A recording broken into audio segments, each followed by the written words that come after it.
Hi there, and welcome to my channel, Yoga with Elizabeth. Today, I have for you what I consider, in my opinion, are the 5 essential yoga poses you need if you are a beginner to this practice. These 5 postures have alternatives, so you can always rein them back in or even expand them to challenge yourself a little bit more. And the 5 postures that I've chosen, we can link together as well to make a small flow that you can then practice over and over again and do at any time of the day if you need a little bit of a stretch and a little bit of a pick-me-up. Obviously, there are loads and loads of postures, or asanas as we call them, in a yoga practice, but I've chosen these 5 because for me, I think they form the basis of most yoga classes that you would either do online or in an actual in-person class. And it's always good to know the basics, to have a grounding before you sort of throw yourself in at the deep end. So anyway, when you're ready, let's get started. We are going to start the first few postures standing. They are standing poses. The first one we are going to do is one that is instantly recognizable. It's tree pose. So we're going to stand with our feet about hip distance apart. Just turn our palms forward to begin with and just feel the weight between one side of the body and the other. Maybe even closing the eyes and tilting your weight forwards and backwards, side to side. Just getting an idea of where you hold yourself or how you hold yourself. Tree pose is a balance posture. So when you're ready, we're going to bring that weight into our right foot, excuse me, and we're going to take our left foot to balance against our right leg. Several ways of doing this. We can either keep the foot to the floor and just tap the ankle, the heels of the ankle. We can take that left foot and place it on the calf. Try and avoid this knee joint. It's a really super comfortable place to rest your foot, but does you no good whatsoever on the old knee joint. Or if you want to, you can take that left foot and place it on your inner thigh. Couple of things to remember in your tree pose. Find a focal point. We call it a drishti in yoga. So we're looking down at something.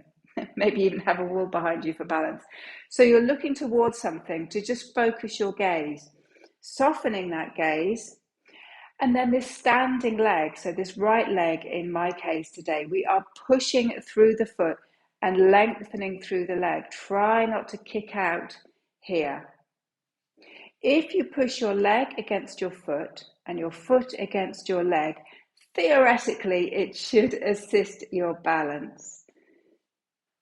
And this is your tree pose. We can take the hands together. You might want to reach them out to the side for a little bit of balance. You may even be able to lift them up overhead. We can play around with this pose just as we can change all of the other postures that we are going to do today. We can add on, we can take away. You can make the pose your own.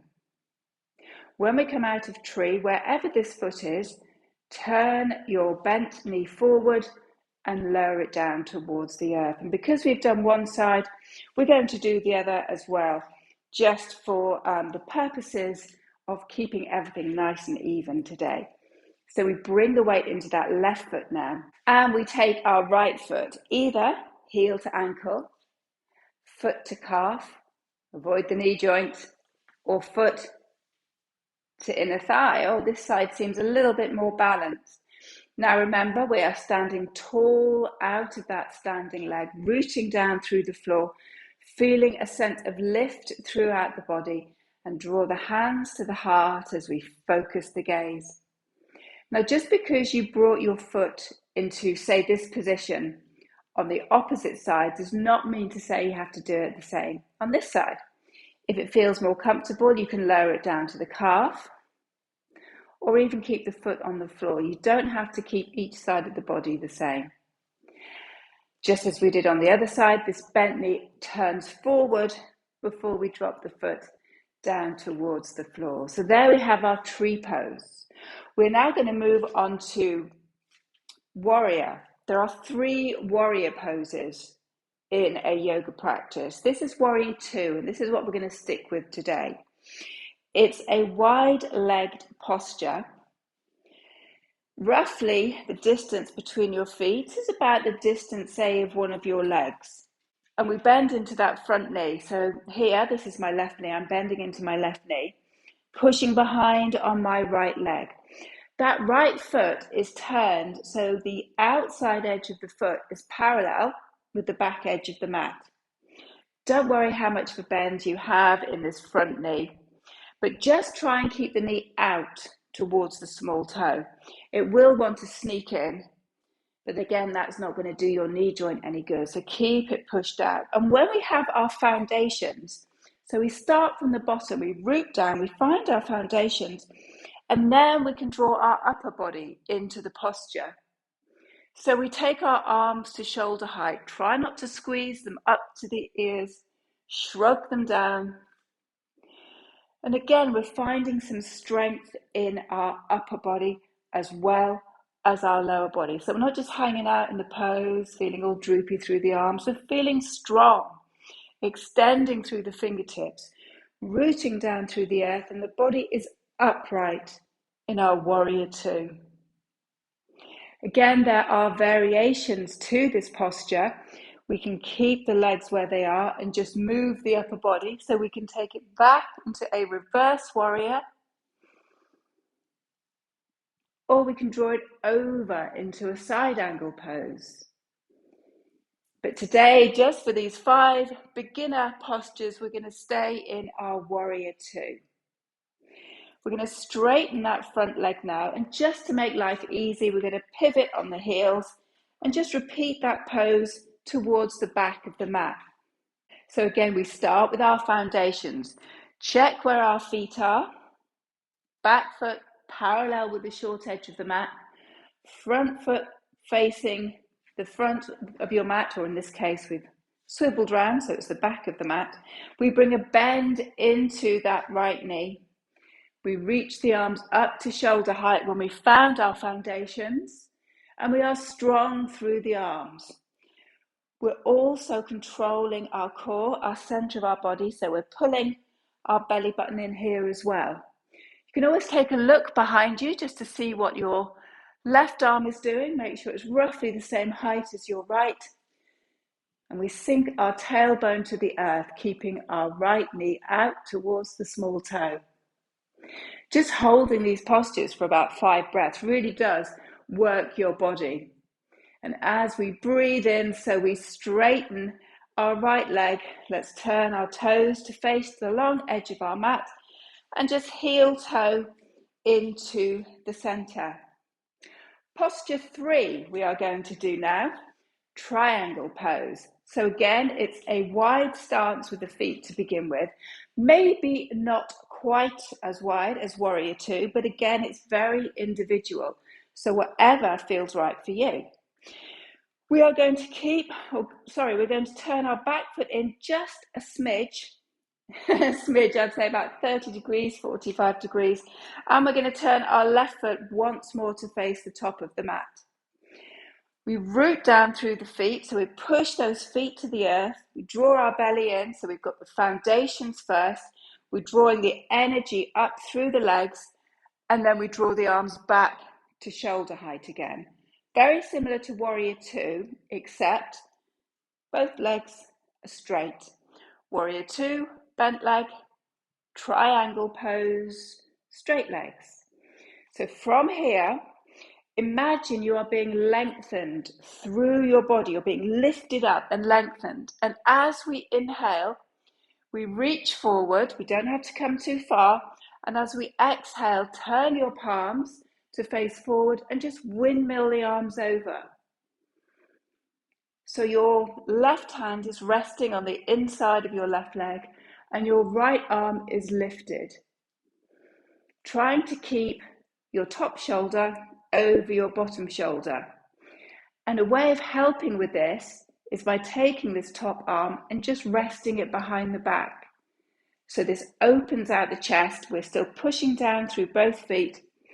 And if the neck's feeling a little bit sore, you don't have to look up. You can keep your gaze forward or even down towards your front foot here. Triangle pose. So when we come out of these straight leg postures, I always suggest bending into that front knee to push ourselves up to standing. I'm all about protecting the joints. Make these bones last as long as we can. Again, we're just going to pivot on the heels just to make life easy. So our back foot, our left foot now, we're going to turn it in. And again, this is a preference. I always turn it in. I find my stance feels better. I feel more rooted, more grounded. You might be more comfortable with your foot facing the same way as it did in Warrior Two.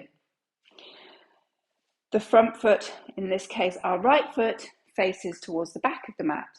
We're rooting down, staying strong through those legs, lifted through the torso. We bring the arms up, turn the palms forward, extend and rotate. So this is a really nice posture for the hips, for the hamstrings. And again, be aware of how your neck feels. That right hand is just resting, not gripping onto the inside of the leg. And again, if you find it more comfortable to rotate that shoulder back, look forward, maybe even down to the floor. And as we come out of this pose, so we bend into the knee, push through our feet and work our way back into a standing position. So that's 3 postures that we've done now.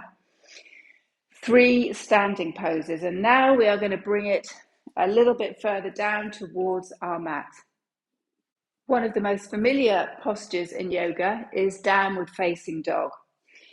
So from our standing posture, all we're going to do is roll our spine down towards the floor. You can come down with a flat back. I do have back issues, so today I'm going to be very gentle on myself with a soft bend in my knees and just travel myself all the way down to the floor.